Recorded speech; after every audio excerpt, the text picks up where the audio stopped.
I'm amazing. How are you doing? I'm amazing. Thank you very much. The weekend is upon us. That's great, right? Being addressed by your first name again now, like doing things on your own now. This is the first step tomorrow, I guess. The first time in the ring, people are going to get the reintroduction, if you like, Mercedes Moné. I'm hmm really excited for you. How excited are you now that you're on the eve of getting to step out for the first time, I guess, on a global stage outside of WWE? It's so exciting. I can't believe it's tomorrow. I've been waiting for this since after Wrestle Kingdom. Straight after I finished dropping Kyrie and I left that statement, I was like, oh my God, I'm so ready for February 18th. And it's tomorrow. And I'm just, wow, wow, wow, wow, wow, wow. I'm still letting it like settle in, but I'm so excited for tomorrow. I've been waiting for this date for a very long time, and I'm so excited for the fans to experience Mercedes Money. And I'm excited to experience it as well because this is just something that's been a dream of mine for a while now. And to do it in front of a sold out crowd in San Jose, where only an hour and a half away, I was born in Fairfield, California, not that far. My friends and family are going to be there. I have all the support in the world. And to have my first match back against Kyrie, I am just beyond excited. I can't wait. Yeah, it's all perfect the way that kind of all plays into each other. Let's talk about that very quickly. On Fight, right? Battle in the Valley. Yours was the only match announced when it was sold out, right? We've got Okada on the card, we've got Tanahashi, but Moné, Kyrie saying that is what drew the crowd there. Like how nice does that feel, right? To know that stepping out of that big, global juggernaut that WWE is, but the people have, as soon as your name was on the marquee, the people flocked. That's got to feel great. Feels incredible, but I have the greatest fans in the whole world that support me. So I knew instantly it was going to be successful. I didn't know how quickly it was going to be. It sold out like that. And I Mm. didn't know that they were just going to only announce one card on the match and it would sell out. We don't even need to put any other the matches on the card. They just want to see me versus Kyrie, which is beyond so cool. But I just think Battle in the Valley has the potential to be pay-per-view of the year because of the matchup in the card on the pay-per-view alone. For a wrestling fan as myself, just seeing it, I'm like, whoa, when am I going to have time to actually sit back and go like, okay, I want to watch as a fan because I have to get ready for my match. But I think tomorrow night is going to be one of the greatest pay-per-views of all time, not just for wrestling fans, but for New Japan in general. I think it's going to be incredible. Yeah, I mean, British fans, like myself, compatriot, Zack Sabre Jr. being on there. We've got Amazing. Jay White on there, Eddie Kingston as well. Like, again, that's just scratching the surface. Kenta, we said about Okada and Tanahashi. Add that to Yeah. Moné versus Sane. It's incredible. I've got to tell you, I loved the various combinations of the Kabuki Warriors and the Golden Role Models, like in that pandemic era. But now it feels like, yeah, we're going to get you two in a focused, like big time event. Is it all just about timing, right? Like you've become the free agent. Kyrie was doing her thing with Stardom. Did all the stars just align at the right time? Always, you always have to listen to the universe and the stars. And for me to have Kyrie be my first, like to come back, like that's all in an alignment as well. To be familiar with someone that I used to work with, only had a couple matchups with, maybe one singles match that was 3 minutes, but this is something that's so different. When she went back to Stardom and went to Japan to go to Stardom, I was so excited for her and so proud of her. And then when she went to New Japan, when they introduced this women's division and she won the IWGP Women's Championship, I just kind of knew like this is the one, this is the girl, this is the big starlight, this is the championship that I want to focus on because it means so much. It's creating so much magic and history that's never been done before. And I think tomorrow night we're just going to show people all over the world what women's wrestling can do on a global scale.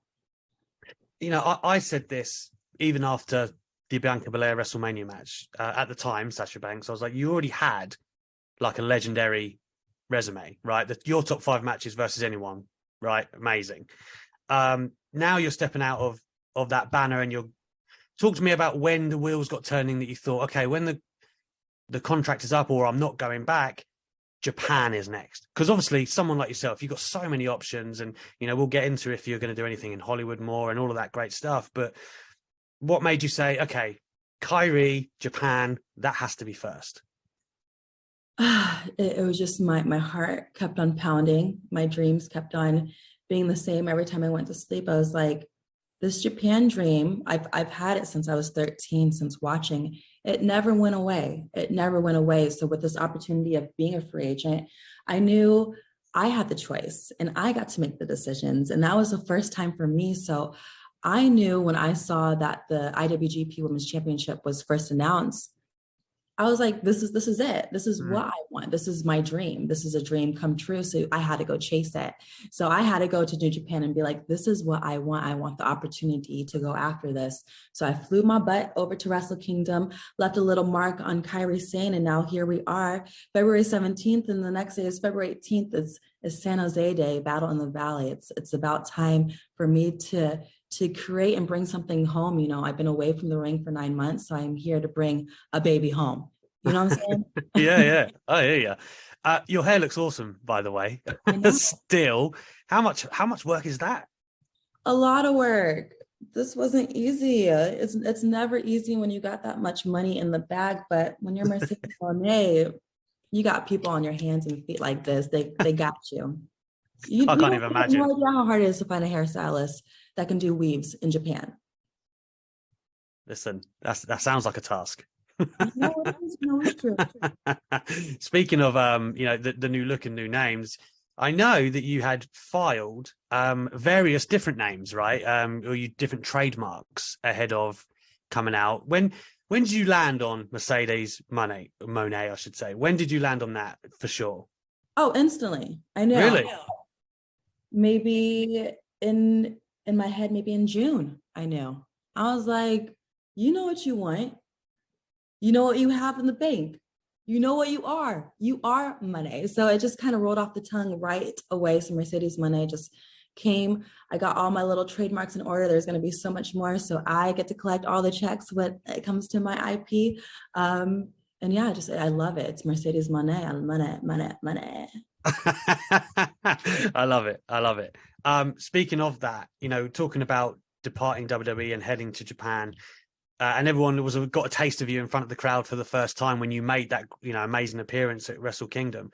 What was it like for you, first of all, in front of the Japanese crowd, because it is so different, right? You saw a lot of people on Twitter, they were all kind of confused at oh, they're kind of quiet and they're nice, and it's very different to the Americans. So for you delivering the promo, was that like an adjustment in itself, or you looked like you relished it?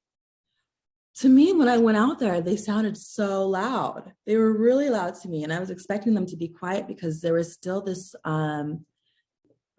what is it called? This lift of they're not allowed to cheer in Japan due Yeah, to yeah. the pandemic. So they just lifted it within the last couple of weeks. So when I came out and I heard like a whoa, like it was just a wave together, like, oh, she's here. And I heard the clapping, but it was a loud freaking clap. It wasn't just like Mm. I'm so excited. It was a different type of a yay that I've never felt, but a respectful, like, oh. So I can't wait to actually getting to wrestle and to perform like that and to see how they're going to react when it comes to wrestling instead of just me walking out and doing a promo, because just that alone, I felt like the same feeling that I would have gotten from an American crowd. Is there a hit list of ladies for you to work with in Japan in particular? Are there names at the top of your head? There is. I gave a nice little list to New Japan of who I wanted to work with. So I'm seeing what they're going to stir up and what wheel they're going to spin, because they have the Stardom women are just the absolute best. The absolute best. I just can't believe all these potential matchups that I get to possibly create. So there's so many people on my list, but not just only in Japan, just all over the world. There's a lot of women that I haven't been able to face yet. So this is the year to do it. I did mention I wanted to talk to you a little bit about your Hollywood exploits and different TV career. Mhm. Now, obviously not on the WWE schedule. That's got to be nice too, right? Because that's very demanding and you didn't have time maybe to do as many things as you would like. Is that different now that you're the free agent and you can spread your wings a bit? Hey, bitch, I already shot a movie in November. I feel Oh! great. It feels amazing. Getting the opportunity to choose your schedule, to choose when you wake up, to choose where you want to drive to. It's amazing to spread your wings and to feel free and to be able to create magic, not just in one place. Wrestling is always my heart, my soul, my number one love. But to be able to do that plus more is the best feeling in the world right now. There were a lot of rumors at the beginning of the year that Paige was looking for a surprise partner in AEW, right? And your name was instantly on the lips of many fans. When is it not? Well, exactly. Two questions here. One, are you like tied down to any kind of deal in Japan, or are you free to take, if AEW did present something interesting, for instance, would you be free to do that? And two, have AEW reached out at all at any point? Well, I just told you I'm free as a bird. I got the choice to decide anything that I want to do. And especially after tomorrow, when I win the IWGP Women's Championship, I plan to take that title all over the world, not just New Japan. It's about to be a global championship. So wherever that championship ends up, whether it's on United States TV, Japan TV, Mexico TV, Germany TV, anywhere all over the world is wherever I choose to make it happen. So whoever has the best bag, whoever writes the best check for Mercedes Moné, that's where I might end up at. And Fight TV, we should mention. Oh, absolutely. Got a good, that's a given. A really nice check. Thank you, yeah. The other thing I wanted to talk about in terms of, there's obviously been a lot of said out there in terms of leaving WWE. Now, one thing I always appreciated about yourself and Bailey was the high regard and hopes you had for the tag team titles, right? I remember you and Naomi coming up to the UK. I was in that little press conference we had in London. And again, the passion you spoke about for those titles, you could feel it, right? I understood that you wanted to make something great for them. Is that ultimately what the difference is when they talk about creative differences? Is that ultimately kind of what it came down to? Well, first of all, if I was going to talk about it the first time, it wouldn't be with you. But you can't blame a guy for trying, Mercedes. It's nice that you tried. But when it comes to anything in wrestling, you have to go with your heart and your passion, your soul. And when it comes to me, that's all I have for the business is my passion and my love for this. I love wrestling till the day that I die. I have a passion for this. I want to fight for this. I want to create magic for people all over the world to be able to do this. And I feel like I have, and I just can't stop and let that dream die. So for me, I just have to keep on showing the world my love for this, my passion for this, and to show them that women's wrestling, it's where it's at. It needs to be the top in the headline. It needs to be respected. It needs to be given the same opportunity just like the men. And that's what we're going to be doing tomorrow in Battle in the Valley for New Japan Pro Wrestling. Me versus Kairi for the New Japan Women's Championship. So tomorrow night, I think it's going to be one of the greatest matches of all time, where you're going to be feeling our heart, our soul, and our passion, and really see what women's wrestling can create. So we can look forward to you doing multiple events for Japan this year. Once you collect the belt and whatnot, is it just in the States? You're going to be in Japan as well? Is it kind of scattered around? Well, let me tell you this. If I'm not winning tomorrow, I'm not going to step foot in Japan. So I better. I'm going to do absolutely everything I can to take that championship from Kairi. And once I do, then we'll be talking about Japan and where I'm going to be going. So yes. I understand you don't want to backtrack and talk about those things, but can I just ask, once there was the transition from Vince to Triple H, did Triple H reach out? Because I understand, of course, that him and William Regal and people like that would have been very important in the early stages of your career. Was there an attempt made, conversations? Tonight, I'm going to be airing a very special clip, a very special documentary on YouTube, where I talk about my debut at Wrestle Kingdom and just how I embark on my new chapter. So you'll get all the answers there. That's fair. That's very fair. Yeah. I did mention earlier that I consider yourself and Bailey at TakeOver, the Hell in a Cell, the Bianca Belair match. Again, you've got an amazing resume. I just wanted to know, those matches are ones that resonated so strongly with me. As you embark on the next chapter of your career, have you got like a top 3 or so that mean the world to you? That, if people were going to watch a Mercedes Moné or Sasha Banks match, you would say, watch those. Ooh, yeah. Well, the first definitely has to be me versus Bailey at NXT TakeOver. What's another good one? So many to choose from.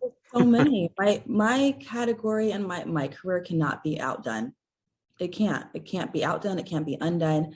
I really loved myself versus Alexa Bliss in Abu Dhabi. That really meant so much to me and Yeah. the feeling behind it.